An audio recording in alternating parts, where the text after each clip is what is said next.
Marcus Hayes was a man of quiet confidence. At 35 years old, he was tall, lean, and sharp as a blade. Born and raised in the bustling heart of Atlanta, Marcus had seen his fair share of challenges growing up in a city where opportunity and struggle walked hand in hand. Despite everything, he had risen above. He was not just any man in a suit. He was a CIA agent, a role he earned through grit, determination, and an unshakable belief in justice.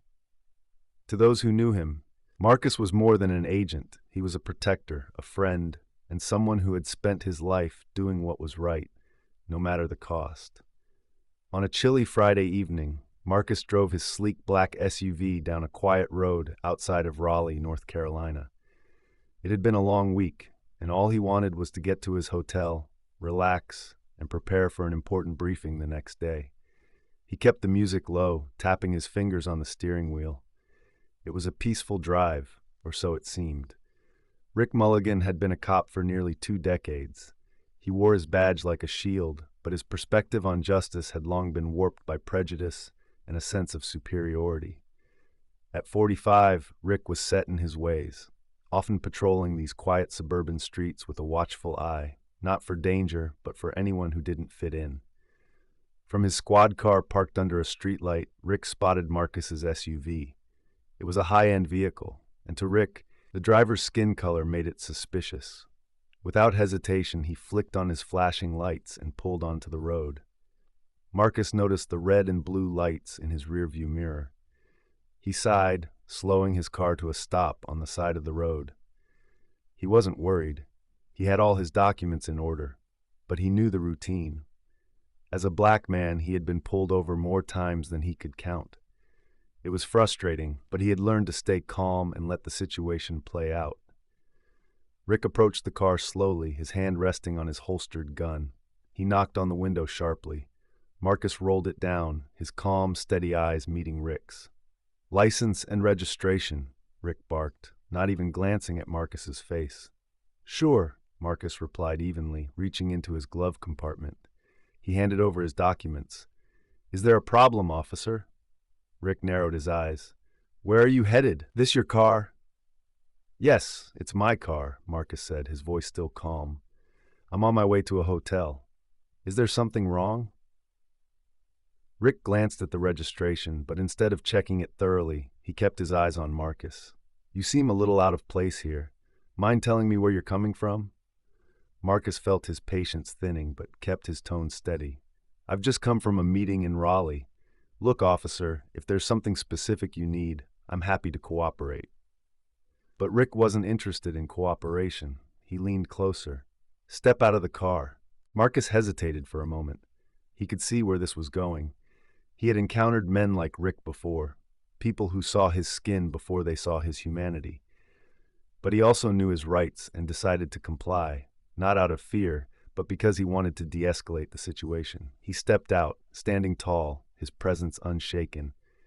Rick, however, took his compliance as an opportunity to assert control. "Hands on the hood," he ordered. Marcus raised an eyebrow. "For what reason, officer? I haven't done anything illegal." Rick smirked. "I'll decide that. Hands on the hood." Marcus complied, but couldn't resist saying, "You might want to call in my plates, officer. I think you'll find everything checks out." Rick ignored him, patting him down roughly. "You think you're smarter than me, huh? Driving around here in this fancy car." Marcus clenched his jaw but didn't respond. He knew better than to let anger get the better of him. Rick walked back to his squad car to run the plates. When the information came back, his demeanor changed. The screen didn't just confirm Marcus as the owner of the vehicle, it flagged his identity as a high-level government agent. Rick's heart sank. He hadn't pulled over some random guy, he had just stopped a CIA agent. Meanwhile, Marcus stood by his SUV, watching Rick through narrowed eyes. He could see the cop's posture shift as he read the information. When Rick finally stepped out of his car, his tone was entirely different. Sir," Rick stammered. I think there's been a misunderstanding." Marcus folded his arms. "Oh, now it's a misunderstanding? Funny how that works." Rick tried to explain, but Marcus cut him off. "You know, Officer Mulligan, I deal with threats every day. real threats. But you're just someone who uses their badge to hide their bias. You didn't pull me over because I did something wrong. You pulled me over because of how I look.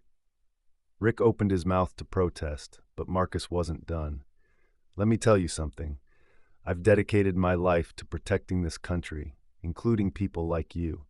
But the way you treated me tonight, that's exactly what tears us apart. Rick was silent, his face pale. He didn't know what to say. Marcus stepped closer, his voice steady and sharp. Next time you pull someone over, think about why you're doing it, because this, he gestured between them, this is not what justice looks like. Without another word, Marcus got back into his SUV and drove off, leaving Rick standing on the side of the road, his badge suddenly feeling heavier than ever. That night, Rick sat alone in his squad car, replaying the encounter in his mind. For the first time in years, he questioned his actions and the man he had become. As for Marcus, he reached his hotel, his mind already focused on the work ahead. He wasn't angry.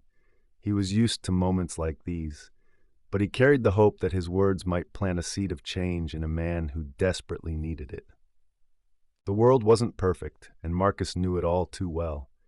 But he also understood something powerful. Silence was never the answer. Change didn't come from ignoring the wrongs or walking away without a word.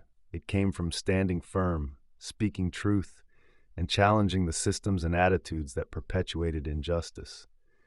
Marcus didn't need to raise his voice to make a difference. His calm, unwavering presence and his refusal to accept mistreatment on any level carried more weight than anger ever could. In that moment, he wasn't just speaking to Rick Mulligan. He was speaking to everyone who had ever chosen prejudice over understanding, ignorance over empathy. Rick had a choice to make after that night. He could ignore what had happened, dismiss it as an embarrassing mistake, or he could reflect and let it reshape him. Marcus didn't stay to see which path Rick would take, but he had planted a seed, a reminder that accountability starts within. The moral was clear. Change starts with courage. It's in standing up not just for yourself, but for what's right, even when it feels exhausting or unfair. Marcus knew the fight for justice wasn't just about big gestures. It was about the small, quiet moments where dignity met determination. And those moments, though often unseen, were what truly shaped the world. That's the story, friends. I hope you enjoyed it. It was a pleasure sharing it with you all. Don't forget to comment below and let me know where you're watching from. It's always fun to see the global reach of these stories. And if you haven't already, please hit that subscribe button for more amazing stories, tips, and tricks. Thank you for watching, and I'll see you in the next one. Bye.